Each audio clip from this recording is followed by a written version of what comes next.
nobody knows when better than me. China's censors not stopping new AI videos like these, mocking President Donald Trump and the Iran war. I don't have a good impression of President Trump at all. The US-Iran conflict was stirred up by him too. I just think this guy, look at the trade and economic war before. Wasn't that him too? You just got a tiny little taste of the sentiment towards Donald Trump as he visits China for 3 days.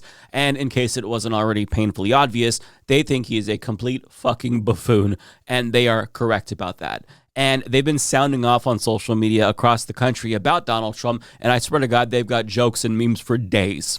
Now, to that guy's point, Trump was bragging about getting China to agree to buy U.S. soybeans again.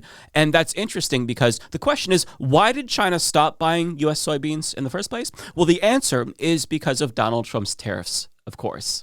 Now, I'm going to let a farmer who farms soybeans in particular summarize the predicament that Donald Trump put him in last year. China consumes 61% of soybeans produced worldwide. The rest of the world is 39%. Of the soybeans that American farmers produce, 25% currently have been going to China. And right now, we have zero sold for this crop that's starting to be harvested right now. So it's a five-alarm fire for our industry that 25% of our total sales is currently missing. And right now, we are not price competitive with Brazil due to the retaliatory tariffs that are in place.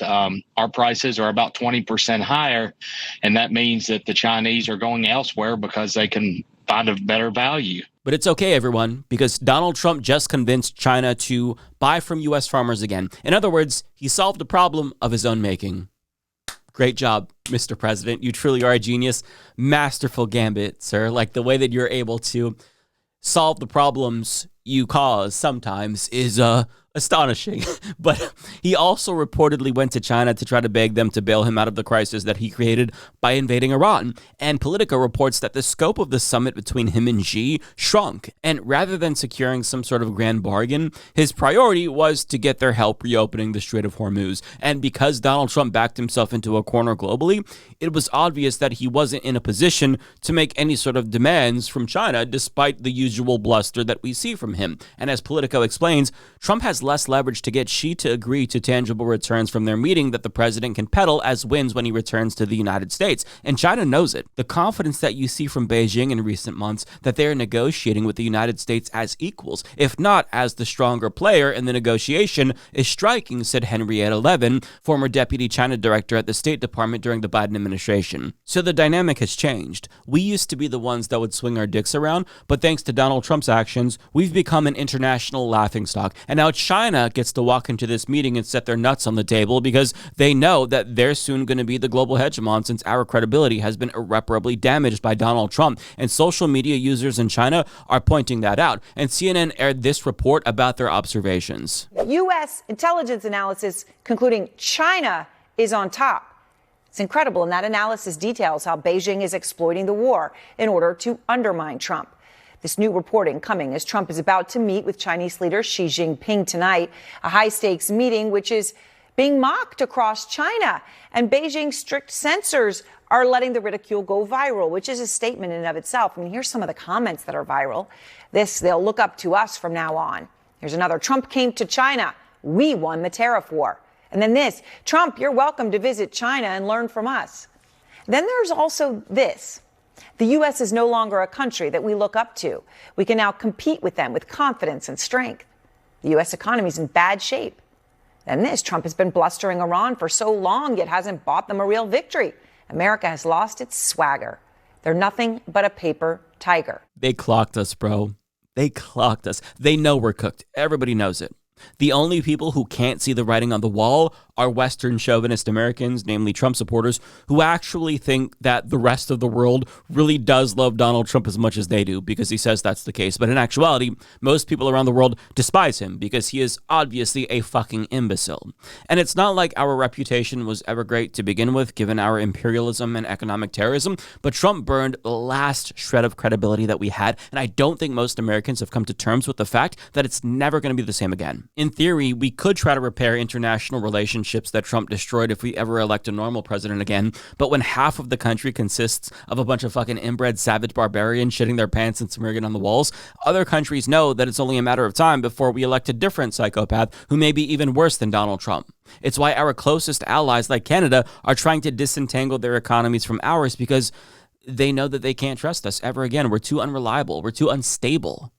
And we did this to ourselves. But on the subject of Iran, they are fully aware of the fact that they're actually winning this war, contrary to what Donald Trump says, because they've got their boots on Trump's neck pussy, and they're leveraging future Chinese hegemony against us. And CNN also pointed this out in their report. China is Iran's biggest oil customer. Beijing also dominates green energy and claims to be cutting oil demand by more than 1 million barrels a day.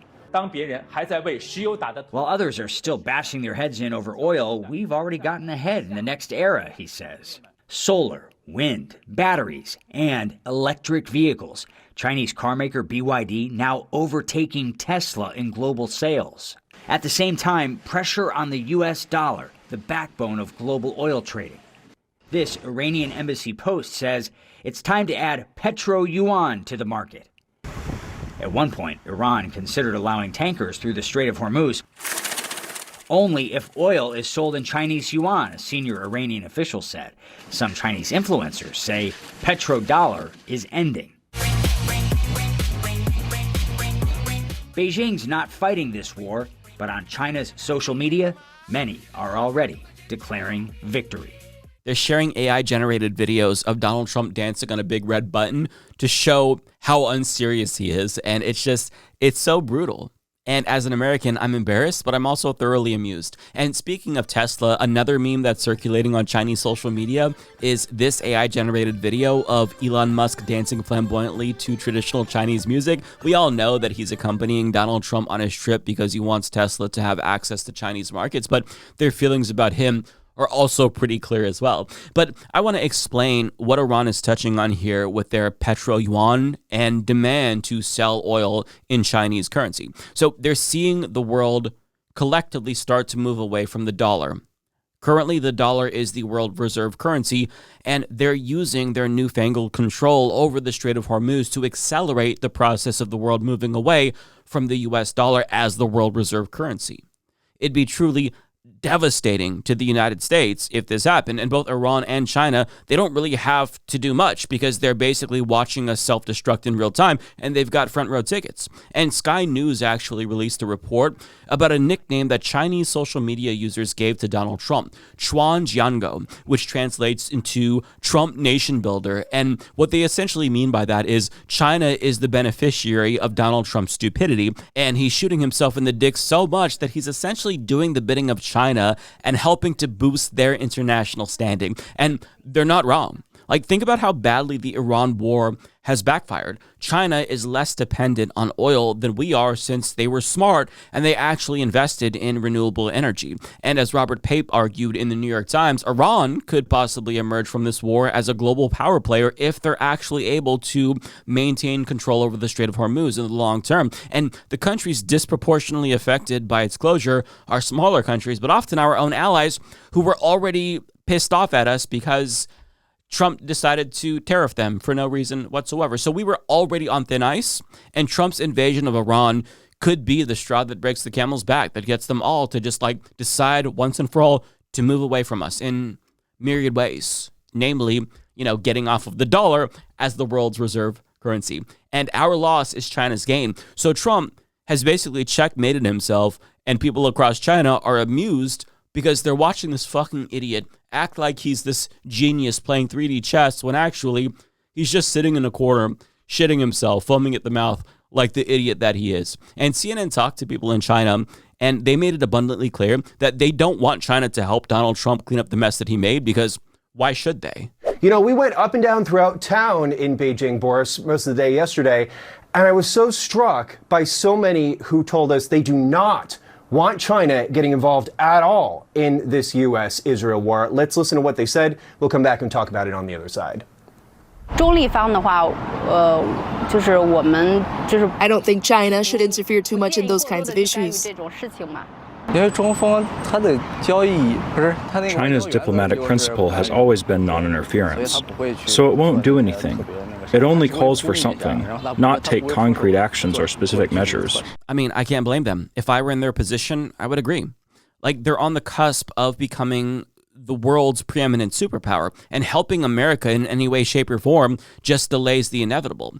But the thing about China is that they think about the long term, whereas we don't. We think about short-term profits for large multinational corporations. But China, they think about the long term. So even though we're going to be a diminished superpower at some point, we'll still be a regional power player, and China will inevitably have to work with us in some way, shape, or form, even if they are the biggest superpower in the world at some point. So they know that it's wise to try to maintain the relationship while using their leverage to get what they want from us now. And for the record, Trump claims that China actually agreed to help him out with the Strait of Hormuz, although at the time that I record this video, China hasn't commented on whether or not they will. And seeing as how Donald Trump is literally the least credible person in human history, there's a high likelihood that he's embellishing or just outright lying. Either way, it doesn't matter if China chooses to throw us a life vest or not, because China sees us for who we are.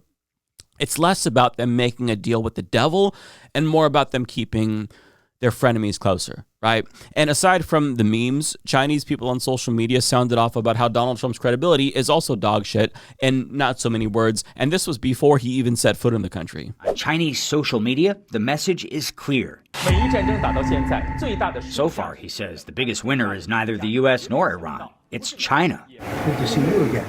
President Trump is set to meet Chinese leader Xi Jinping in Beijing next month. Online reaction, blunt. Trump is not welcome to visit, and even if he comes, it's meaningless. No need to come. Without credibility, what are you coming for? That word keeps coming up, credibility, especially when it comes to ceasefire messaging.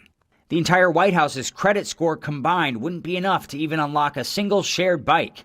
Every day, Trump wakes up and reformats himself into a new Trump. Whatever version he is that day is the one that counts. Brutal, just absolutely brutal. And to be clear, it's not just that he lacks credibility. I want to emphasize that they also think he is a gigantic fucking idiot. That's an important point. And they were dunking on him in China even before the visit. So, for example, remember this weird-ass video of Christian nationalist Trump cultists praying around him in the Oval Office like freaks? Well, Chinese people found that so shockingly stupid that it became a trendy parody on Chinese social media sites. And I can't stress this enough. We are a fucking joke to the rest of the world. It's not just China who views us this way, mind you. It is everyone, and rightfully so. And it's not just Donald Trump, it's the whole fucking posse. And to show you what I mean, Fox News accompanied Trump on this visit. I don't know if they went with him or whatnot, but they were in China. And Brett Baer of Fox News was filming a report. And I want to play this clip for you because it just proves that irony is dead, my friends. Big Brother is watching. There are literally cameras everywhere in Beijing. We are outside the Haidian station, and I can count at least 20 on this corner. In fact, in Beijing, they've added 1,500 cameras just this year alone. They see everything. There's nobody jaywalking here because they could get a ticket right away. In fact, our driver parked illegally for 2 minutes, and he got a message on his phone that he got a ticket for about $40 US because they saw it on the camera. Now, there are real questions what the CCP's goal is about citizen tracking and social scoring. They say it's to make everybody feel safe. These cameras are watching every minute. They're everywhere. And while they're watching us here in China, we hope you continue to watch. Special report from Beijing. Indeed, mass surveillance is bad, but of course, only when China does it.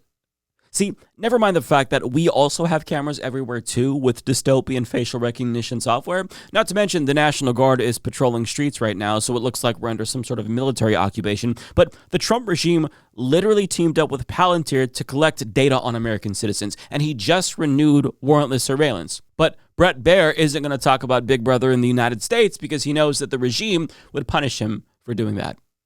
And listen, I'm not saying that you can't talk about authoritarianism in China and mass surveillance, but have a shred of self-awareness when you do it and maybe be a little bit consistent, right? If it's bad for China, then it's got to be bad for us too. Or wait, does Trump have a legitimate reason to do it, perhaps? Like, I think he would maybe make that case. I don't know. But what else can you expect from what is effectively U.S. state media, right? Like, as we descend into authoritarianism, objectively speaking, according to political scientists, we're still criticizing other countries for being authoritarian.